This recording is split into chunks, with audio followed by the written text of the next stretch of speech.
আওয়ামী লীগের নেত্রী শেখ হাসিনা বাংলাদেশে আগামী ডিসেম্বরে আসছেন এবং তাদের নেতা কর্মীরা বলে আসছেন।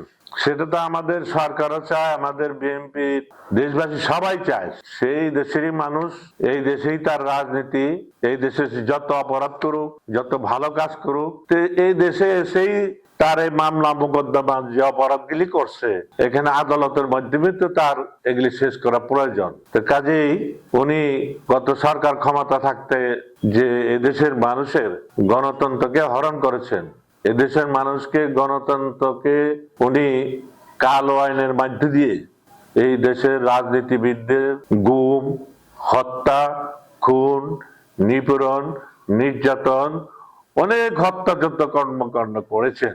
উনি তো এগুলি বাংলাদেশে এসে এগুলি এই যে মামলা আদালতের মাধ্যমে যদি উনি পরিত্রাণ করতে পারেন সেটা তো তার লাভ। বিএনপি সরকার তো বাধা দিচ্ছে না আসার জন্য, উনিকে আহ্বান করছেন আইসা আদালতের মাধ্যমে উনি যে অপরাধ করেছেন, যে গুম খুন করেছেন, যে হত্যাযোগ্য করেছেন, এদেশের গণতন্ত্রকে হত্যা করেছেন, এদেশের মানুষের মৌলিক অধিকারকে ছিনিয়ে নিয়েছেন, এই যে বিভিন্ন অপরাধ এবং বিভিন্ন অর্থ পাচার করেছেন, ব্যাংক বিমা লুটপাট করেছেন, অনেক মামলা তার মাথায় চেপে বসে আছে। এসব মামলা শেষ করে যদি উনি চান, শেষ করতে চান, তাহলে বাংলাদেশে আসা উচিত বলে আমি মনে করি। আপনি আদালতের মাধ্যমে এইসব মামলা যদি শেষ করতে পারেন, আবার স্বাভাবিকভাবে আপনি এই দেশে রাজনীতি করতে পারবেন। আর যদি ভারতে ফাঁসির ভয়ে যদি আপনি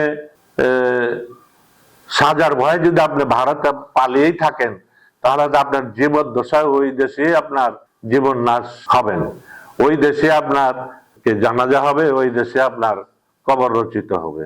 তবে আমাদের অনুরোধ থাকবে, আমাদের সরকারও বলেছে আমাদের কোনো বাধা নাই, হাসিনা বাংলাদেশের মাটিতে আসলে আমাদের কোনো বাধা নাই, সে আইনের মাধ্যমে মোকাবেলা করুক তাদের কর্মকাণ্ডগুলি, সেটা সরকারও চায়।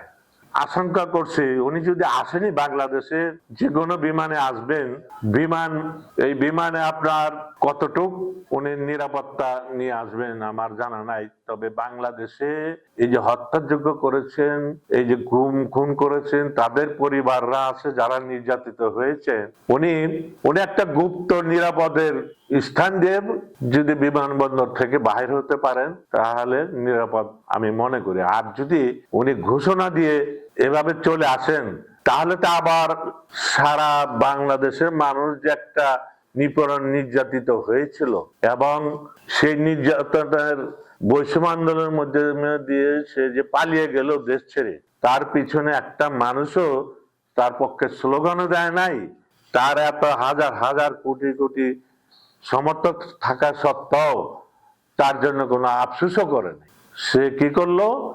সে দেশ ছেড়ে পালিয়ে গেল। এখন আওয়ামী লীগের অনেক নেতারা যে বলে থাকেন এখানে শেখ হাসিনা যদি বাংলাদেশের মাটিতে আসে কোটি কোটি মানুষ তার সম্বর্ধনা জানাবে, এটা আমি বিশ্বাস করি না। শেখ হাসিনাকে আওয়ামী লীগের নেতা কর্মীরা রক্ষা করতে যায় নাই এবং শেখ হাসিনাও মৃত্যুর ভয়ে এই দেশ থেকে পালিয়ে গিয়েছে। এখন কতটুকু নিরাপত্তা দিতে পারবে তার দলীয় নেতা কর্মীরা, এটা আমার সন্দেহ। চ্যানেল বি+, নতুন সূর্যোদয়, নতুন বাংলাদেশ।